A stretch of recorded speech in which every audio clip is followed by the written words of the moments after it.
اور انتخابی اصلاحات کے حوالے سے نون لیگی رہنما حکومت پر برس پڑے۔ سینئر رہنما احسن اقبال کا کہنا ہے کہ انتخابی قوانین کو اپنے ایجنڈے کے لیے بلڈوز کر کے اب آئین کے ساتھ کھلواڑ شروع کر دیا ہے۔ اس عمل سے خوفناک اثرات مرتب ہوں گے۔ شاہد خاقان عباسی نے کہا پی ٹی آئی کی نااہل حکومت عوام کا اعتماد کھو چکی ہے۔ ملک چلانے کا راستہ آئین ہے۔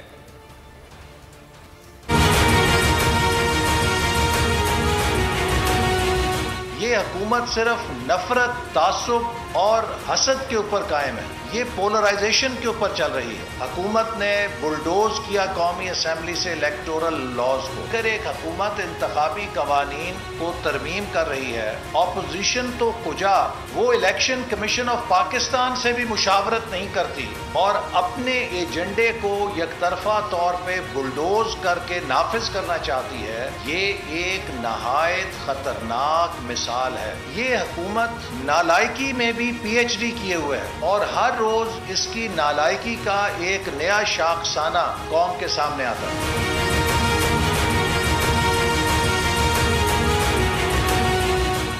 کل جو بلوچستان اسمبلی میں واقعات ہوئے ہیں اس پر پی ڈی ایم کو اور اپوزیشن کو بہت سے خدشات ہیں، کیونکہ یہ واقعہ صرف بلوچستان اسمبلی تک محدود نہیں ہے۔ وہاں پر جو پولیس کا ایکشن ہوا، جس طرح اسمبلی کا گیٹ توڑا گیا، جس طرح اپوزیشن کے ممبران کو مارا گیا، اس کی کوئی مثال پاکستان کی تاریخ میں نہیں ہے۔ جو قومی اسمبلی کے اندر 3 دن دنگل رہا وہ بھی آپ کے سامنے ہے، اور دنگل کرانے والے کون تھے؟ حکومت کے ممبران اور وزراء اسپیکر کی قیادت میں یہ سب کچھ کر رہے تھے۔ یہ بات صرف یہاں تک نہیں ہے، یہ بات اصل میں ملک میں جمہوریت پر وار ہے۔